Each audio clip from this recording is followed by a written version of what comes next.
السلام علیکم رحمۃ اللہ، کیسے ہیں آپ؟ امید ہے آپ خیریت سے ہوں گے۔ آج آپ کا لیسن تشدید کے بارے میں ہے۔ تشدید کہتے ہیں 3 دندانوں والی اس طرح کی شکل کو، شد بھی کہتے ہیں اور تشدید بھی کہتے ہیں۔ اس کا پڑھنے کا قاعدہ یہ ہے کہ پہلی دفعہ اس کو ساکن پڑھتے ہیں اور دوسری مرتبہ اپنی حرکت کے ساتھ اس کو ادا کرتے ہیں۔ 2 دفعہ اس کو پڑھا جاتا ہے شد والے حرف کو، پہلی دفعہ ساکن اور دوسری دفعہ اپنی حرکت کے ساتھ پڑھتے ہیں۔ ٹھیک ہو گیا؟ اب اس کو پڑھنے کا طریقہ دیکھیں، یہ مثال ہے۔ ابا، اس کو کیسے اس کو پڑھنا ہے؟ اس کے ہجے کرنے ہیں، حمزہ زبر با اب، با زبر با، ابا۔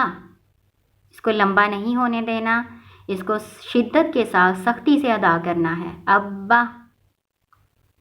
اب اس کی کچھ مثالیں دیکھ لیں۔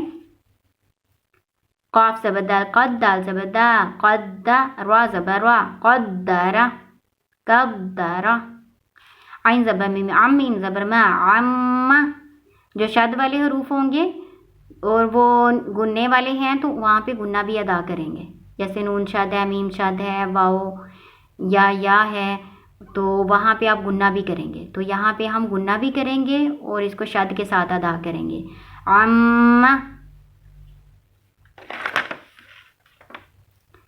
ولی والدیہ، ولی والدیہ۔ چلیں اب آپ اپنے قرآن پاک میں سے اس طرح کے الفاظ نکالیں شد والے اور ان کو پڑھنے کی کوشش کریں۔